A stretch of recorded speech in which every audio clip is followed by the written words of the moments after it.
I'm tweeting right now because I just heard that the overlords at FanDuel Sportsbook said that I can bring back the 30% anytime touchdown PPT for the international game this weekend. It's Vikings-Browns. Who's going in touchdown 30%? I'm tweeting it right now. It should be up.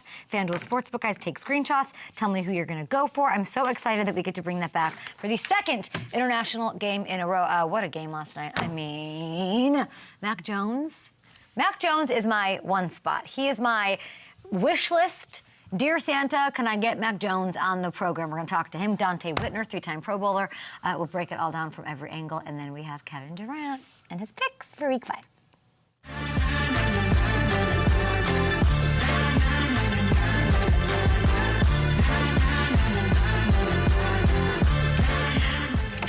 What a game. What a game. Niners, Rams, last night. Here are my takeaways. One, I got to start with Mac Jones. What? We've asked people, is this a starting quarterback? Yes, he is. He was taking hit after hit. He was hobbling about. Every starting player, that's a skilled dude, other than CMC, was not in this game. He was tossing dime after dime to Kendrick Bourne, all the Bourne jokes going on Twitter. Unbelievable. 342 yards, 2 touchdowns. Is he a hero? Question mark. He dresses kind of like a villain would, but he's a hero. And this is going to be, this is like the gutsiest, coolest performance by a quarterback. I don't know if we're going to see anything this season that tops this. And if you saw the trust that Kyle has in him in that game-winning drive in overtime, they didn't run the ball once. Not once. Filthy. I loved it. It was all Mac, and he went 5 for 6 to set up the game-winning field goal. Brilliant. And it wasn't just the numbers or the throws. It was the way that he... It's this. Like, what is this? Oh, what is this? What is this? He's a villain. He's Two-Face. Who is he? Who is Mac Jones? I would rather he have wireless headphones to be on my team. That's the only thing I can say there. But this is my #1 booking request. I've put it out to the bookers. I need Mac, and I need it now. We're hearing Brock. I talked about this yesterday. He's going to crush it. If he crushes it on this stage to kick off Week 5, bright lights, with no weapons, virtually, we're going to have a quarterback controversy. We predicted it. We knew it was going to happen. It's almost like a winds of change. He could have winds of change here when it comes to the quarterback position there. Brock, we don't know. He's got the Bucs next week. If that happens, Mac beats Baker, and Brock doesn't go, and it's Mac. And who knows about Baker? He's not practicing. I don't know what to do if you're Kyle. Kyle's always wanted Mac. He wanted Mac. It's like all these storylines. The quarterback position in the Niners has always been bananas. But yeah, I mean, Hamilton, I just got to have him. I don't know why I thought he was less of a personality than he is. Everyone talks about him in that way, but he's... For some reason, I didn't see that. I didn't grasp that even in New England. I did not grasp that. Yeah, he had his moments in the Pro Bowl, doing the gritty. Even in Jacksonville as the backup last year, he would do things in practice that would go, that would take off. He's a character. Who do the Bucs have this week? Seahawks. Is he playing? Is Baker playing? It looks that way. He went through the same thing last week and didn't practice, and he played, so... Unless we hear otherwise, I feel like he's still probably going to play, even if he doesn't practice. What was that suit? And I'm not one to talk. I wear my pajamas half the time. I'm not a fashionista. I'm not at, Paris Fashion Week, sitting front row at Schiaparelli with Kylie Jenner. That is not me.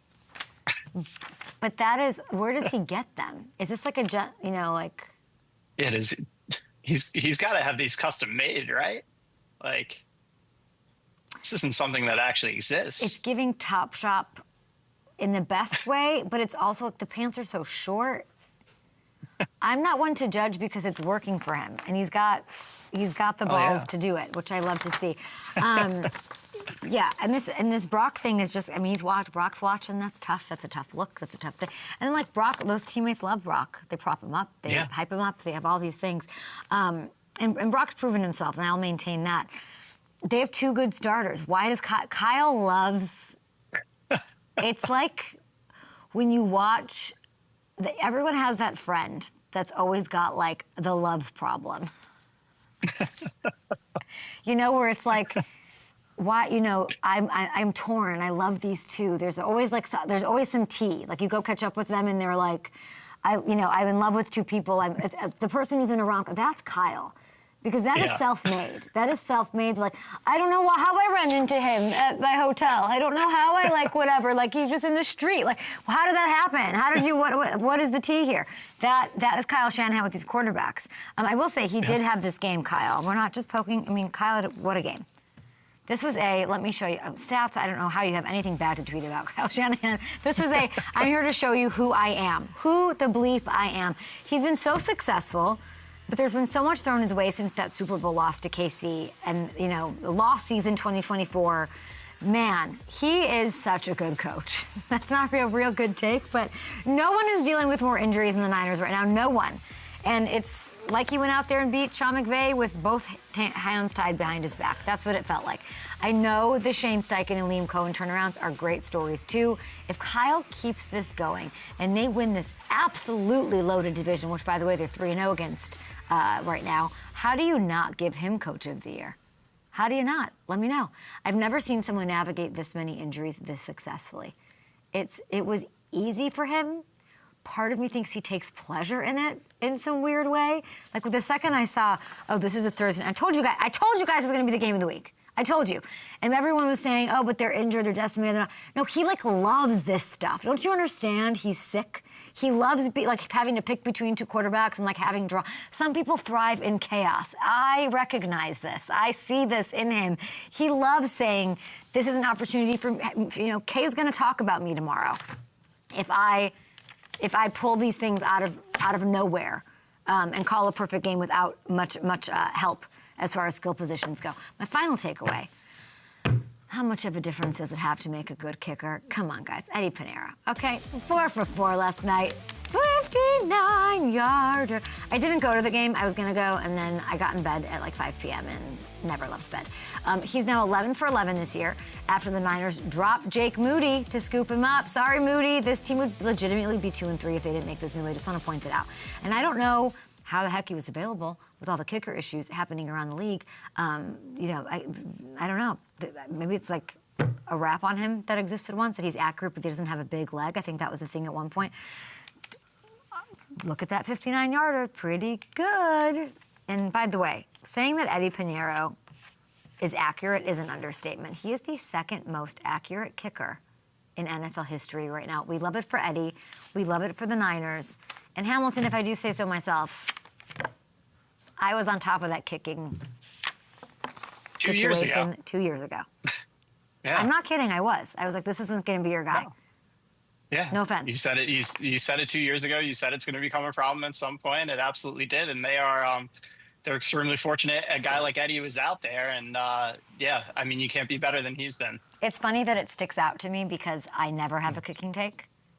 I have no kicking takes of any kind, as we know. I've been asked by the highest authorities about what my takes are on kickoffs and all sorts. I don't care at all. I have no opinion. Chase Daniel's asking me what I don't know. I enjoy watching the game. I really I have no takes, no hot takes. But that was one that I think I literally woke up in the middle of the night and texted Hamilton and said, Jake Moody's gonna not be it for them, and that's why it sticks out, because like, where the hell did that come from? Where did that come from? And you were so adamant about it, like out of nowhere. Yeah. At Up and Adam Show. Love that you guys are with us. Don, you know who has takes on everything? Donte freaking Whitner. He's the perfect guest to have here on a Friday. Let's take a look at this slate. I have it on my little paper. That's right. It's called a paper. It's called Printer. Kids, read all about it. Sunday kicks off Vikings-Browns in London. Listen, over 160,000 of you used the Boost Around the World Profit Boost token last weekend, okay? It's 30%. It's an anytime touchdown score. You can get it again. We're doing it. We're running it back. It did so well. So many of you won. Some of you played along. By the way, I'm going to go with Justin Jefferson. Browns have allowed second most scores to the wide receiver spot this year. You can go right now. It's going on at Tottenham. Go claim the token. I believe, Hammy, is it up? Oh, it's up. It is? Yeah. Wait, I had so much fun with this because it's not only generosity, but it's up to you. You can't blame me. You opt in, you make your bet on an anytime touchdown score, and you got to do this now. You're going to forget. You're going to have a great Saturday night. You're going to wine and dine some beautiful person in your life, have the best night ever, and then you're going to forget about it in the morning. And the game starts too early. Go claim this 30% profit boost token on an anytime touchdown scorer, guys. There are so many good games. Let's get to a couple of these things. I do want to say there's some crazy quarterback matchups this weekend as well. Here are my top three. The top three quarterback matchups that you need to keep your eyes on and maybe have some sprinkle of fun on FanDuel Sportsbook. It's Baker Mayfield versus Sam Darnold. Not because of this sort of tired redemption quarterback storyline that's going on. It's because both of them are playing like the best quarterbacks in the league right now. Baker, top 5 in touchdowns. Sam, 7th in passer rating right now. No, I mean, this is insane. One of them gets to be 4-1 after this weekend. Seahawks, 3-point faves. Baker's line for passing yards, 225.5. Sam's is 228.5, I believe. They're going to both hit the over. We're going to get fireworks in this one. This is, if you like narrative, if you like toughness. These are two. This is going to be a big one on the side of Baker, and then obviously Sam showing what he can do. I love this that one of them's 4-1. I think the Buccaneers take it, by the way. Oh, man, I shouldn't say that because the Seahawks are so freaking good, too, and so complete. Ooh, and the Bucs are dealing with so many injuries. Oh, at Seahawks. I feel like at Seahawks is just going to rile Baker up. I think you're going to have that guy everybody hates. That's like, that feeds right into Baker's nightmare. I don't know about that. Anyway, at number 2, quarterback matchups here. Justin Herbert and the return of Jaden Daniels. How about this one? First time these two get to meet in the NFL. It's not the first time they've squared off, though. Take a look at the unis. They faced each other in 2019. Jaden at Arizona State, Justin at Oregon. They put on a show, over 700 yards passing between the two of them. 4 touchdowns in the fourth quarter alone, including an 81-yarder from Jaden to Brandon Ayuk to seal the win for the Sun Devils. It was electric. That's the kind of energy I expect to see at SoFi on Sunday. The game has the 3rd highest total of the weekend at 47.5. So even without Scary Terry on the field, I am smashing the over. I didn't say that, Hammy did. He put that note in there. I just read it. He's smashing the over. I don't know how I feel about that. My number 1 quarterback matchup I'm looking forward to this weekend. It is going on Sunday. It's the Sunday Nighter. Josh Allen, Drake May. Both of these guys rank in the top 5 in pretty much every major category this year. Josh has been even better than he was during, obviously, his MVP season a year ago. Drake really looks good. He's taken a major leap so far this year, but you can only play who you face, but I don't know. He hasn't faced anybody yet. This is a big one. This is a chance for the Patriots to say, you're not just going to roll over this division. We are standing with the intestinal fortitude to be in your way, to be a pain in your ass. We might even be a little rival for you in this AFC East. I'd love to see that. Okay, we're going to take a short break here. We have got Donte Whitner on the other side. Oh, man, Niners pull it off in dramatic fashion. I can't wait to hear what it says about this team going forward after this.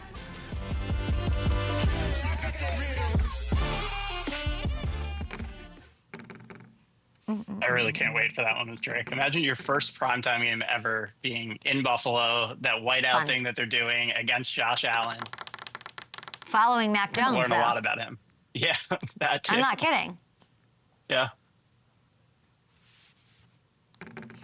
Yeah, that'll be a good one. Yeah. I'm sure there was a sports book that you wanted to get in there. What was it? That game has the highest total of the entire weekend, 49.5 points. Really? Yeah. So the Overlord's expecting the Patriots, I think, to put up some points in that one. No Diggs narrative there for you? It's going to be good, too. Mm-hmm. We saw it last year with the Texans. I don't care. I like it. I still like it. Yeah. I still like it. Yeah, it's going to be good. It's going to be good. Especially him coming off of a big game, too. Yeah. Okay, I want to see. Can you guys? And if anybody's watching, can you guys send me the sports book?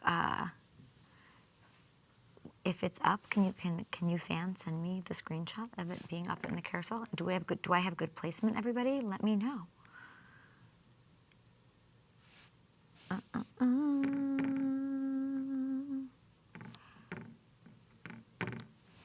In the carousel, okay. Who did Kevin Durant pick for last night? Did he pick those Rams? He did. Well, Kevin. When's their first game? let's see. Did it not pick up steam that he lied again about being tall, short? Nobody cares anymore? Did that Guess just not make everybody's it to so the used to it. internet? A lot of things made it to the internet. Their first game is October 21st against Oklahoma City. Oh, cute. And are they At raising Oklahoma City. Do they like get banners or something that day? Oh my God, look at me knowing something. Probably. They won, yeah. right? Yeah. We should have asked him about that. We should have him on again before then, I would hope. Yeah. You never know. Yeah. I live in the moment with Kevin Durant. I know. So that would be in there. That's there. Yeah, it's at OKC. That's fun, and they get, I imagine, some sort of something. What happens that day for a team? I think, yeah, they'll probably raise that banner. And then he'll mark his return, eventual, inevitable return to Oklahoma City.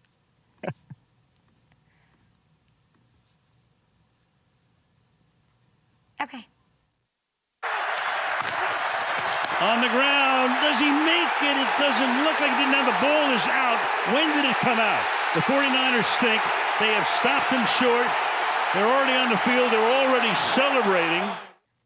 Joining me now, a three-time Pro Bowl safety, co-host of the Grit Code podcast with Patrick Willis and Rod Brooks. Donte Whitner, what a freaking game.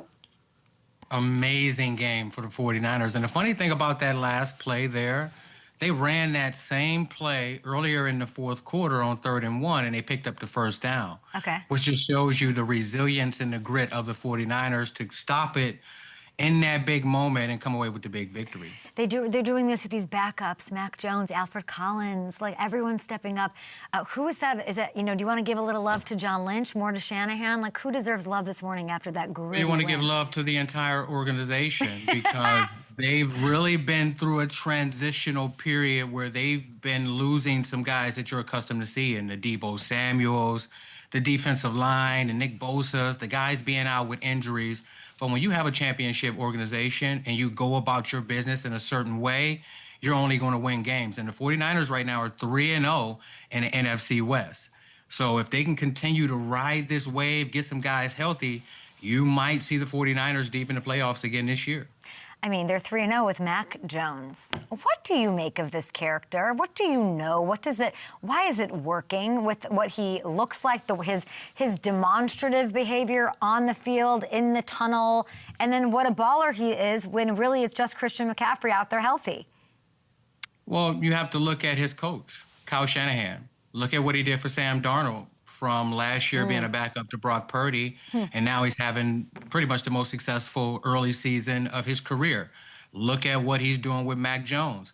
There's certain principles and coaching techniques that certain guys have that a lot of these guys are benefiting from. So when you tell your quarterback that you have complete confidence in him, you show him that, you believe that he's a starter, and you tell him to just go out there and let it fly, that's the ultimate signal to any player, to go out and have success. And then there were some plays out there. You have to give credit to Kyle Shanahan. There were some plays out there where guys were running wide open, were on a short week. He was able to dissect them like he was on an operating table. So, they have 10 days to rest up. The 49ers right now, second in the NFC. I think they have a lot in front of them.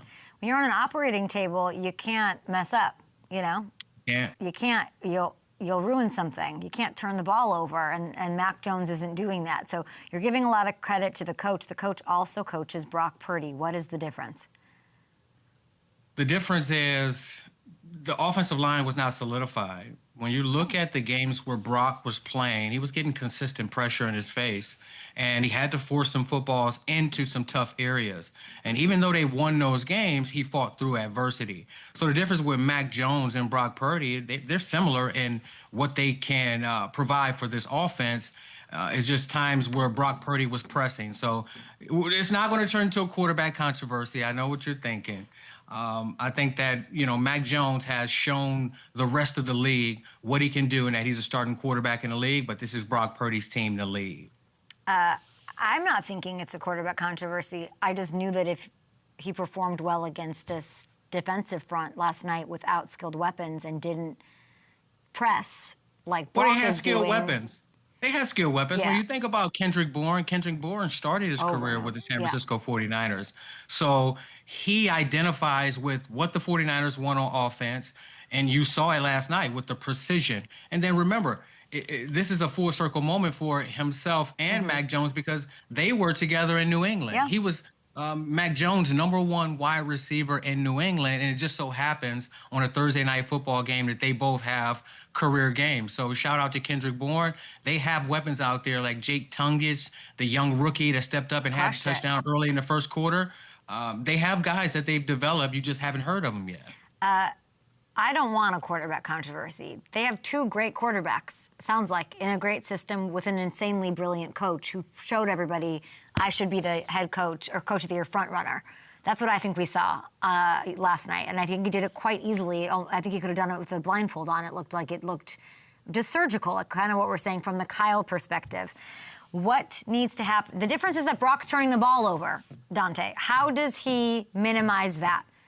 If we have, it sounds like you have no worries about Brock. Why? How do we cut those out? I have no worries about Brock. I've watched his decision making for the last 3.5 years, I believe. And even after he has those type of games where he turns the football over, he'll always bounce back and follow up and won't make the same mistakes, which is why they paid him franchise money.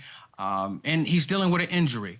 I don't know how many people out there have actually had a turf toe, but everything goes through the toes. So from him being able to put velocity on the football, from him worrying about that, it probably affected his game. And then when you have consistent pressure in your face and you're forcing balls into coverage, it's only going to be detrimental to the offense. So I have zero worries about Brock and his bounce back capabilities. I have zero worries about this defense without Bosa for some reason. And it must be Saleh and his ability to somehow overcome and get this type of performance without him. Like, what is he doing so right? If they go and they make this run, and they should, given like everything that's going on, even the injuries, and maybe they'll get healthy at the right time, they won't have Bosa. But Saleh sort of gives me the confidence that this squad can go further than I even expect them to.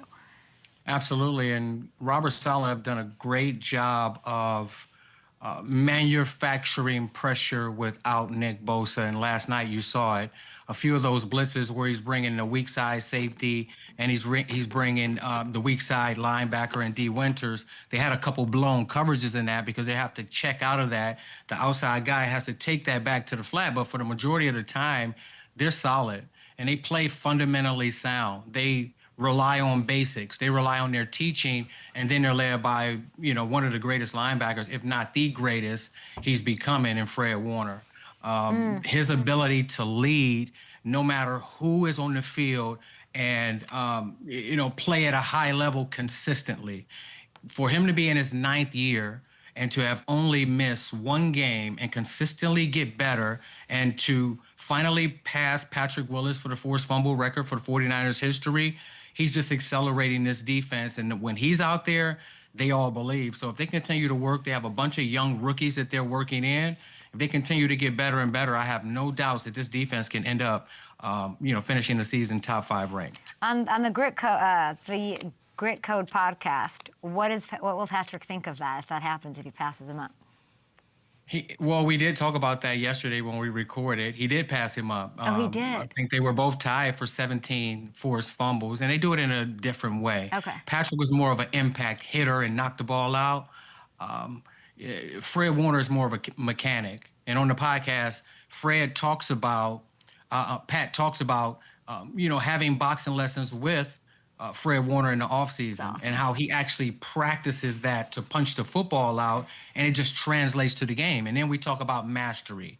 Anything that you want to do, you have to have 10,000 reps at it to become a master, and that's what Fred Warner is doing, which is why he's going to eventually end up in the Hall of Fame. Is there something that you guys talk about that you're worried about with the Niners? No injuries. The run game. And it even showed up last night. Christian McCaffrey is only averaging 3.3 yards per carry. But then when I analyzed the film, they're missing Deebo Samuel. They don't have another offensive weapon who can create hesitancy in the backside defenders in the open field to really stop those defenders from, pinning their ears back and just playing front side gaps. And then it doesn't help the offensive line as well with positional blocking because everybody's playing so fast, and this is a zone scheme. So until they find another player like Deebo Samuel that they can develop, they'll probably continue to have these issues in the run game. When you think about the things that and the value that Deebo Samuel provided, it wasn't just running the ball, catching it, bubble screens. It was sometimes the defense, the backside 3 or 4 defenders have to slow down because he was such a weapon with the ball in his hands, and he was such a great runner with the ability to run after the catch. So I think they're going to continue to have issues in the run game until they find a diversion or something that can create hesitancy in the defense backside. They're 29th in rushing right now, to your point. Definitely not effective. Did see it creep up, and then that last drive they didn't even go for it, which I love to see. And Christian McCaffrey's having an identity crisis. New dad, he's now a receiver. That's what he's doing, and I love to see it. And I'm super happy for this Niners squad. Should we take a victory lap on your Chargers, my friend? Let's go. You Chargers, Jim. It's unbelievable. They've got this game against the Commanders. It's on Sunday. It's in L.A.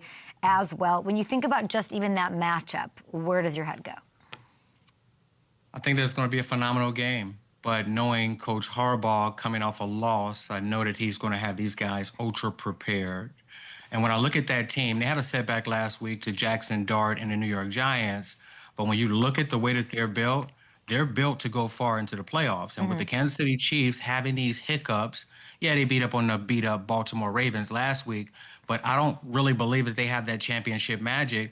I believe that the Chargers are, one of the league contenders in the AFC right now, along with the Buffalo Bills. Justin Herbert, remember that first game against the Kansas City Chiefs this year? I wish I would have talked to you after that. I thought of you. I'll be so honest. I thought of you. Yeah. You should have. Yeah. You should have. And he looked phenomenal, didn't he? He looked like an MVP candidate. He made all the right decisions. You saw the big arm. You saw the ability to run. I saw him finish. You saw him finish. And then they drafted Omarion Hampton, who's can catch the ball out of the backfield. He's a home run threat. He's a bigger back that can run in between the tackles. And then they have Quentin Johnson on the outside. So they have intermediate with Allen receiving the ball. They have Quentin Johnson on the outside. And then the defense is, I believe, #1 in the NFL. They're 2.5 led by Derwin James and a lot of those guys. So one more thing. No, of course. It'll be the Buffalo Bills and the Chargers in the AFC Championship this year. Why? Because they're led by guys that have aura. Not just the stats on the field, not just, their team believing in them. They have aura. They believe that they're going to get it done. So with Josh Allen and Herbert, the MVP will probably come down to those two guys, in my opinion. Towards the end of the season, you'll see that these two guys have phenomenal seasons and they're ready to lead their teams to the next level and get championships under their belt. So I believe it'll bubble down to the Buffalo Bills and the Chargers. A lot of quarterbacks have aura. Why these two? Why is that so important with these two? Patrick Mahomes has aura. Yeah, and Jalen Hurts has aura as well. So on any given day, one of these guys can beat you. They can put up 400 yards. They can actually run the football. Their leadership. In the moment, they get the job done. And, when you have leadership like they all have, from the McDermotts to the Harbaughs, it only perpetuates what they can accomplish on the field. And they all have running games. And they all have defensive-minded coaches. So the aura will spread to the rest of the team. And that's what the championship quarterbacks do. So there's 4 or 5 guys in the league right now with that aura. Who you got? Any given year. I want to hear. I mean, Jackson Dart has that and just beat your Justin Herbert. Not yet. No, this week will be different for Jackson Dart. They didn't know what to expect from Jackson Dart. If you really looked at him passing the football, it really wasn't that impressive. It was more so running around, and then there will be a defender out there that he doesn't want to take a hit from. So you just hope that he stays healthy after that. So I don't truly believe in him. Donte, I literally love talking to you. I don't truly. He doesn't want to get hit. That's what you're saying. You don't want him to get hit. Who do they have? And, you can do that for 1 week, but for the majority of the season, that'll get you knocked out of a game. Giants have the Saints this week. Yeah, they'll beat up on the Saints. The Saints are dismal. They're trying to figure it out. You know, but when I look at the top 5 quarterbacks with Aura, you have to start with Jalen Hurts. Okay, let's look at the AFC odds. Can we look at the AFC odds? Do we have those back there? Sorry to interrupt you, Donte. I want to take a look so we can see what we're looking at here as far as how Aura plays into these rankings and these quarterbacks, which really, like Justin's, has been at least upped, if not unleashed, by his quarterback. Okay, so here's the both conferences here. As far as Aura, who you got? My number 1 is Jalen Hurts. When you look at that team and you see the way that they're winning, I know A.J. Brown, he pouted last week, and they don't really have it all down. But in the moment, what matters is execution in the moment, winning football games, doing whatever it takes to win a game.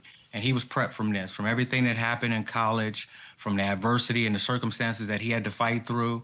He's the heart and soul of that team. And then I look at Josh Allen. He has that city of Buffalo on his back. Even watching the Netflix documentary on the Buffalo Bills and HBO, you can see that he has the ability to cover up for a lot of holes that the Buffalo Bills have, and he's a junkyard dog. He's a guy that just really loves football, and it doesn't matter what it takes, he's going to get the job done, so you can never count him out. And that goes the same for Patrick Mahomes. Patrick Mahomes, right now, they're struggling, but whenever you have a guy that is willing to not alone, put the team on his back, but he's willing to take chances and risk that most quarterbacks in NFL history just won't take. And then I've watched him, bring his team back from the jaws of defeat in the Super Bowl against the 49ers live and up front. So I'll never count him out. Justin Herbert, I'm putting him on there. He had to hear for many years about he doesn't get it done in the big moments. Well, week 1, nobody thought that he would beat the Kansas City Chiefs and in the manner that he did. And, he did it. And he has his teams at 3-1 right now. He has Harbaugh. I have all the utmost confidence in any type of Harbaugh-led team. My number 5.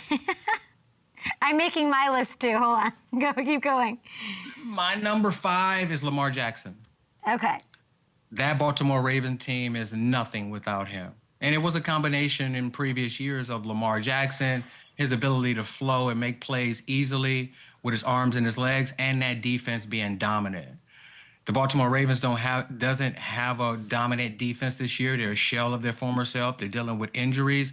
And when you take Lamar Jackson off their team, they're a below average football team, which shows you how much pressure he actually deals with. He deals with a lot of pressure. So I will put Lamar Jackson on there, and we can move these guys around however you want. I got you. But that's my top 5. I'm going to go, no one has more than Baker. I agree with you. I'm actually becoming a Baker Mayfield fan. Yes. So like he has that chip on his shoulder. You got me on Jalen is amazing. So I have Baker, Jalen, Mahomes, Allen, Jaden. I like that. I need Herbert in there. I don't know if I would take off. Who did you take off to add Baker? Herbert. I'm not taking. No, I have to go with Herbert. But, that's an option that we can discuss. We can agree to disagree, or we can agree to agree. I somehow always find myself like talking Herbert down, and I'm not. I love him. I do think it has so much to do. I mean, I meant the finishing, the slide. You're right. He needs to be in the top 5. That slide week 1, I was like 5 feet away from it. Like, oh my God. It matters. Amazing. It matters. Next time you're on, I need your bottom 5. My bottom 5? Yeah, I need your bottom 5. Well, I can tell you who my 32nd quarterback in the league is right now. Okay. It's the little kid in Carolina, Bryce. Donte. He's awful. Bryce Young is awful. He's awful. Without aura. And I think that when you compare small quarterbacks, he doesn't have the ability to do the things that the quarterback in Arizona has.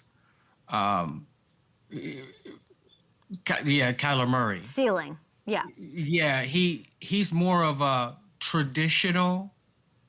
You would think that he would be a 6'5", 235-pound drop-back quarterback. You can't call him a kid, Donte. He's a kid. I'm 40 years old. He's probably, 24, 25? He's a kid for sure. But He's 24, they're saying. You would think with his stature that he would be more of a speedy guy, get outside the pocket, but in college he was a drop back guy, and that's not translating to the NFL well. And if you ever played quarterback, I played quarterback in Little League, if guys are taller than you and you're in that pocket, you can't really see. And then you have defenders moving around, so I think that's why he's struggling. And, you know, he can't really correct his stature, his height, his weight, but I don't really see him having success in the National Football League. You always keep it very real. 32nd quarterback of all the starters. Like, so Mac Jones is a big, Mac Jones deserves to be a starter, it sounds like, even though you like Mac Jones sounded like he's creeping up in the top 15. A lot of the quarterback play around the National Football League hasn't been. So is Brock Brock's top 10? Brock, when he's on his game, I put Brock somewhere around 12. And Mac, who's a backup, is better than half of the league. Better than half the league, and he showed that, especially last night versus the Is he better LA than Rams. Caleb Williams? He's better than Caleb Williams. Better than Daniel Jones? Daniel Jones is playing phenomenal right now. I think that getting out of New York, getting a new philosophy, he's really showing me some things that I didn't really believe that he had. So we'll leave that alone until later in the season. Better than Bo Nix? Bo Nix played well last week. Okay. I like a lot of velocity and accuracy he showed last week. So Bo Nix is moving and trending up, in my opinion.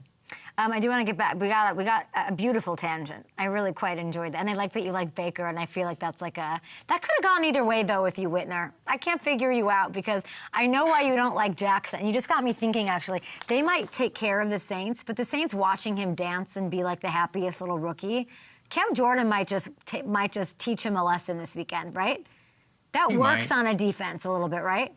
He might, but it's any given weekend in the National Football League. So the guys that really focus and they come out prepared and not really shaky or nervous, those are the guys that are probably going to play, you know, the best. So, you know, we can say all of those different things, but it's really any given weekend in the National Football League. These are professionals, and, you know, certain things happen. Injuries happen, luck plays happen. So this is why we tune in. Harbaugh, by the way, you're talking about after a loss. I'd like, sorry to put you on the spot, but you're unbelievable. So do you have a story or something that can explain what happens after Jim Harbaugh loses?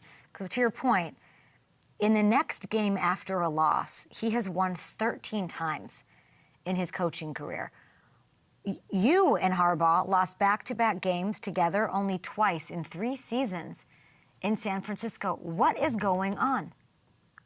Well, he really hones in on the details, and it's almost like sanitizing the entire building. You get back to basics. You watch that film, and you're actually... There's a lot of players around the league, when they play bad, they're afraid to watch the game in front of their peers because it's sort of an embarrassment. Well, they take that stigma out of it, and we address everything, like every individual that did anything wrong, from a step to your eyes, to a missed tackle, to a dropped interception, to any little minute detail, we go over it. And then throughout the week, we're going to rep the things that we did not, accomplish well. We're going to rep those things until you get tired of repping them. And then when you get in the film room, you're not just going to watch the film and go home. You're going to take very detailed notes, and then you're going to have a thick syllabus that you have to return back to your coach, probably about 20 pages thick, where you have to actually draw your responsibility on there. You have to match coverages, almost like being in 3rd grade again, to where that next game, the mistakes that you made previously, you won't make again. So that's what Jim Harbaugh does well. He's good at regrouping the guys, getting a singular focus, and then going out and executing the game plan at a high level. And he gets the guys to believe. And if you play a physical style of football, you can win on any given weekend. Baltimore, you mentioned Lamar, Aura, he's in your top 5. They're banged up right now. They do still have Derrick Henry. They're done. They're done. Done? And it's not just strictly on Lamar Jackson. When you watch their receivers, they're not separating at a high level. Even Zay Flowers, who's one of the quickest, fastest receivers in the league. They're missing Isaiah Likely, who opened up a lot in the middle of the field. Their offensive line is not playing as physical in the run game and protecting Lamar Jackson, which is why you see him actually trying to make things happen and create things that aren't really natural. Their defense is just so banged up, and they were getting older. They lost some guys to free agency. They lost their best defensive lineman to a neck injury. Roquan Smith wasn't playing well, and then he went out with an injury. Yeah. The only player back there that's really playing well still is Kyle Hamilton. They're a shell of their former selves. He's hurt, too. They don't play with discipline, angles to the football. They don't tackle well. They're not getting turnovers. So everything that can go wrong for the Baltimore Ravens is going wrong, and I really believe that even this early in the season, their season is over. I mean, if you look at the Super Bowl odds here, Vegas doesn't think so. They're saying we should be patient with them. They have better odds to win than the Rams, Chargers, and Bucks. The Chargers being below the Ravens right now does seem a little weird. This is why it's probability. This is why you bet. And right now, if I'm a betting man, I'm not betting on the Baltimore Ravens to, regroup, rebound, because there's not just the injuries, it's the style of play. And they have to get back to their style of play, which is physical in the trenches, get after the quarterback, tackle well, and be turnover-driven on defense, and not turn it over on offense. These aren't just things that you can just fix overnight. And by the time they do fix it up and guys get healthy, they'll probably be fighting for one of those final spots in the playoffs, and I don't know if they have enough to really overcome it. We're going to take a TV break. We're hanging out with Donte Whitner. I'm going to ask you, you mentioned Jalen. Let's take a TV break. But this is why you should subscribe to the YouTube. A.J. Brown. There's trade rumors, which seems insane to me, and maybe there's nothing to that. It would be very nutty. What should they do with him? Or is there anything to do?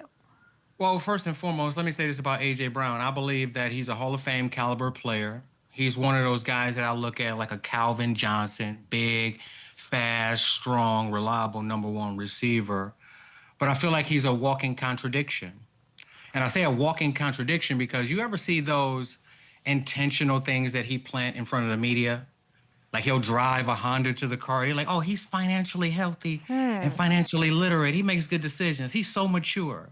And then he'll get on the podcast and he'll talk about, oh, other guys in the NFL, they have sex addiction. I don't really have those things. And then he'll read the book on the sideline. All of these things are signaling maturity. But then you get 9 targets in the game and you only come down with 2 of them for 7 yards, but you're 4-0, you win a game, you're coming off a Super Bowl, you're highly paid, and the first thing you do is run to social media showing your immaturity. It's not about how you perform and what you're trying to play in front of the media and the narratives that you're trying to create. It's about how do you respond when adversity strikes.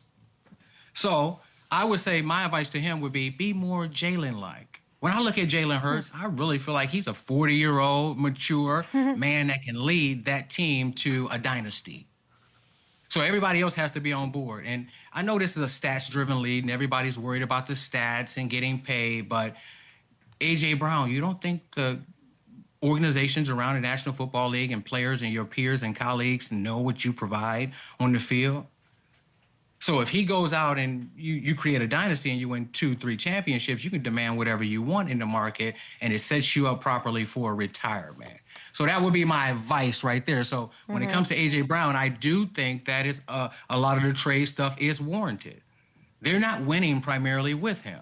And if you want to cause dysfunction in the locker room and show the organization that you're ungrateful and you're selfish because you didn't get your yards and we won the game, then you probably shouldn't be here because this can become a problem later in the season. But then I look at it and it's like the Eagles are 4-0. What problem is it causing later in the season? They're winning despite these little Easter eggs or whatever, these signals of maturity that you're saying.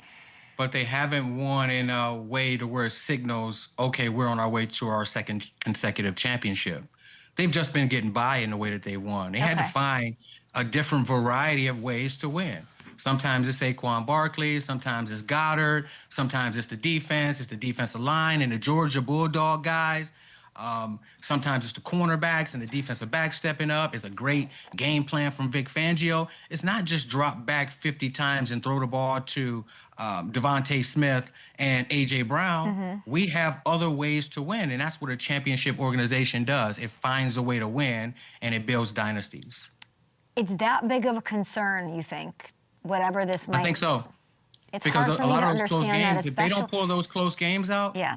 if they don't pull those close games out and you go on a streak of losing 2, 3 in a row and he doesn't Oh. get his catches or his yards, this Okay. can become detrimental. Now So I you understand. really want to nip it in the bud now. But I will say this, like, it's hard for me to imagine, when I think of, like, who's going to win a Super Bowl, it starts at the top. Who has the culture to do it, right? I do like the Bucks for that reason. They've done it. I like how they run shit up there. I like that. I like the Niners. You look at those, like, that's kind of, like, I start top to bottom.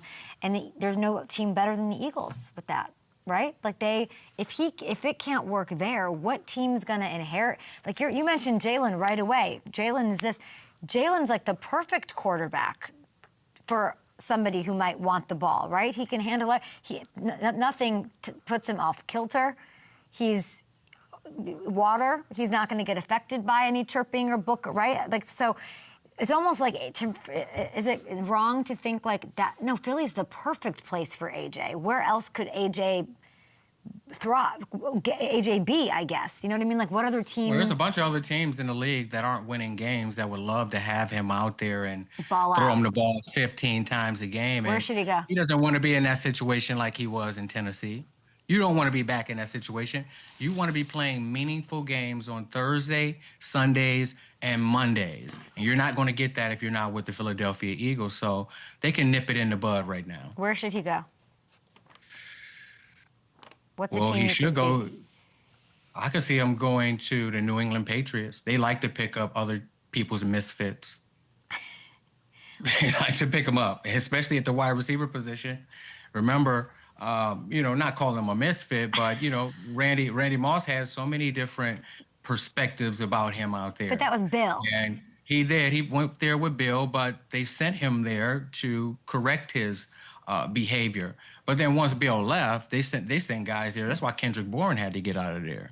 That's why Kendrick Bourne had a career record night last night, because he intentionally wanted to get out of the New England Patriots organization. And you saw what he did last night. So Stephon Diggs and A.J. Brown catching the ball from Drake May. Antonio You've got Brown it. went to the New England Patriots. What happened when Antonio Brown went there? So you think that, him to New England would be wild. That would be wild. Yeah, it would be wild. It would teach him a lesson.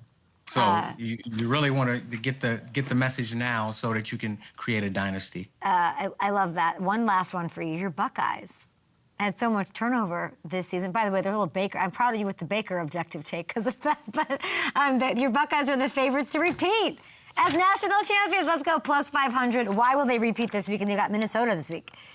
We have the most dominant defense in college football right now. And when you look at all levels of the defense, you have first-round picks.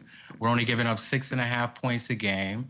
And when you think about what the offense provides, they have a young quarterback that they're keeping things simple for. And it's just, again, I'm going to use that word, it's aura. I was talking to a good friend the other day who son plays for Grambling, and they had to go to Ohio State this year, and we ended up beating them like 73-0. And the players, when they reported back to their parents and everybody, they're like, man, we couldn't even catch our breath until after the first quarter. It's so overwhelming. And yeah, just the dominant defense, only giving up 6.5 points a game, not turning the ball over on offense, and then having the best offensive threat in the nation on the outside and 4. That's why we're going to repeat as national champions this year. Donte, I got 2 texts while we're in this interview. One of them says, I think he's my favorite analyst. And the other said, he's so freaking good. Like, you are so amazing to talk to. I appreciate your time. I'm so excited that you get to chop it up with your boys, your former teammates. That must be so fun. It is the Grit Code Podcast. Patrick Willis, Rod Brooks. It's on YouTube, wherever you get your podcast. Congrats on that, and thank you. And I'll see you at the Super Bowl. Thanks for having me. In the Bay. Chargers, Bills. Interesting. All right. Thank you, Donte. Thank you. Bye. Oh, man. It's like too much heat. He's just... My favorite was No, before you got can't to say the Bryce Young is a little... he can say whatever he wants. Yeah, but my favorite was before you even got to the Baltimore question. He just calmly, they're done. They're done. Okay, don't waste my they're time. Done. They're done. Don't even ask it. Well, I don't know what the overlords are doing over there. We need some winds of change. Yeah. There need to be some winds of change for sure. There are going to be some if they lose this weekend. There's I just like doing this. It's like one of those inflatables at a used car dealership. Yeah. Stopping by me at my Honda. What did he say about the Honda? I don't even know what he was talking about. They can't trade. About, do you know the point that I was trying to make there? Yeah. I've not 100%. seen these trade rumors, by the way. I don't buy. If he can't thrive in that environment. Also, I know what he's saying if they start losing, but like, I don't think that works there. I think that they, like, I'm not going to get caught. I need to talk to the court chain about this. I'm not going to get caught saying this is some big deal because this was the book thing happened last year, no? Yeah. Okay, so everyone shut up. like they won a Super Bowl. What do we do? What are we talking about? What are we talking about? Yeah. And they brought in Saquon, and everyone was like, oh, he's not going to get the ball because they brought it, like... Yeah. And I do believe him when he says, like, some of the frustration is, like, he wants to help the team. He doesn't want to feel like he's not, like, contributing. Well, the thing is, what Donte was saying is, like, what a good name, Donte. Donte Whitner is like Donte Whitner. He's unbelievable. We're coming in with KD? Speaking of unbelievable. Cannot believe it's week freaking 5. It is one. Okay, Cowboys, your favorite. They're road favorites against the Jets. Who wins? I'll say the Cowboys win that one as much as I don't want them to.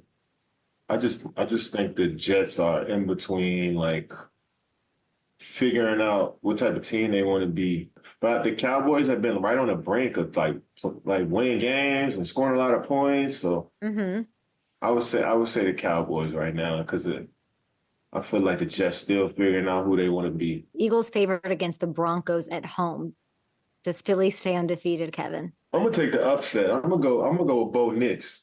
Sean Payton going there and get them a W because it just feel like the Eagles been squeaking out wins. It's time for them to take a loss. Seahawks favored at home against Baker Mayfield and the Bucks. Who gets the win? I like how the Seahawks been balling this year. Yeah, like, they been playing some solid ball. But Baker is Baker, and he is a dog, and their team is good. So give me the Tampa Bay.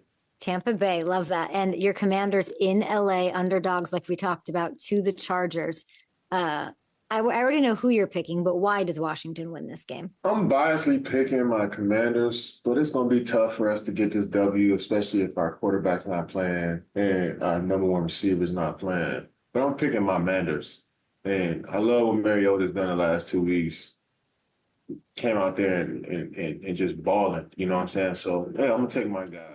He picks his Manders. He's a loyal man in this world, and I love it. By the way, good news, Kevin. Jaden does plan on playing this week, and he's probable for the game. Bad news, though. Terry McLaurin is ruled out. Debo hasn't practiced yet with a heel issue. So, yeah, your Manders, my friend, 2.5-point underdogs in L.A. as of this morning. Okay, time for one of my favorite things on a Friday. It's K-Makers. Ba, ba, ba, ba, ba. Let me hit you with my anytime touchdown scores. 3 for 3 last week, by the way. 3 for 3. Eat that. Okay, let's go with Derrick Henry. Against the Texans. Say it with me, feed him the ball. Give it to him when it matters. Everyone's out on this Ravens team. Donte Whitner just told me they're done. They're toast. They're not. Come on. Can't we see a vintage Derrick Henry performance to get us excited? He scored 11 times in his last 8 games against Houston, by the way, so I like his odds. How about Quentin Johnston? Oh, my gosh, crushing. Against the Commanders, Kevin Durant, cover your ears, cover your ears. Quentin has scored 4 times already this year. Plus 170, it's pretty nice. Bottom 5 pass defense he's facing in the Commanders. So again, Kevin, sorry. I like that. And finally, Brock Bowers. He has not scored yet this year. All this Gronk. I love Tyler Ward. He's replacing Brock Bowers in my heart. Plus 230. I like that. Colts, fun matchup, fun game, sneaky fun game at Colts, by the way. So, yeah, I love that. And by the way, let's just get this out there. FanDuel's letting me do this again because so many of you helped and played and had fun in the morning with me last Sunday. You woke up with me. Let's do it again. Second straight week boost around the world. FanDuel Sportsbook, 30% profit boost token on an anytime touchdown scorer. For the London game, it's Vikings, it's Browns. You can pick anybody. There are no odds requirements, which is great. It's beautiful generosity. So do that. Grab your coffee in the morning, your donut, send it. I'll figure it out. I would just go right now. You have to claim the PBT, have some fun responsibly. And now, without further ado, hammer time. All right, Ham, we got Chiefs. They had a big breakout against the Ravens, 37 points for the first time in a long time. First time in a long time. What were you seeing that worked so well? And they've got your Jags, so is this going to be a little tough for you, my friend? Well, yeah, a little bit, but yeah, you touched on this Monday. I don't think we could talk about the Xavier Worthy factor enough. Of course, it's the plays that he makes, but it's also what he does for the scheme and everybody around him. I want to start with that viral play where he knocks the corner on his butt, because there's even more to that than meets the eye. Let's get into it. You're going to see here, Worthy up top, Tyquan Thornton in the slot. These are two guys that have 4.2 speed on the field at the same time. Not a lot of offenses have that, and you're going to watch how the Ravens defense reacts here. They're going to invert a safety down. Tyquan Thornton's running the post. Worthy is going to run. I think he just freelances this route, by the way. But Thornton, with his speed, yeah. Malachi Starks, the safety, is retreating big time because you have to respect that 4.2 speed. You'll see Worthy gets a Chidobe Awuzie turned around completely. Then, as we talked about, knocks him on his butt. He's wide open. But look at Malachi Starks. He's 32 yards off the ball because of this speed. All that space underneath. Worthy's going to be able to catch it, pick up a huge gain because there's nobody even close to him once he catches that ball. And then it's what Worthy does in the run game as well. All the eye candy that we talk about with the Chiefs, now you have to respect it again because he can do things like this on this end around. Oof. He has the vision of a running back once he gets in the open field. They do a great job blocking this. Mike Caliendo, the extra lineman, in seals that. There's the rookie Josh Simmons 10 yards downfield, making this block, and then the vision of Worthy to cut off a bit. It's going to open things up for this backfield. We're going to see the Chiefs' run game improve with him being back in there. And then here he is on 4th and 1. Look at him. He's lined up at tailback.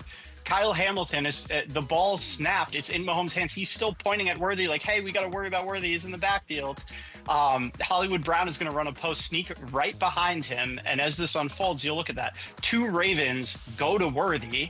There is nobody in that picture where Hollywood Brown's running his route. Mahomes sees it. He throws the ball to space, throws it in there perfectly for a touchdown. So, again, Worthy's presence just helps everyone in this offense, and I think they're going to keep rolling from here. Jags turning it over. Kansas City, Patrick, not turning it over. Just one pick this year. Keep your eye on that. Something's got to give. Thanks, Ham.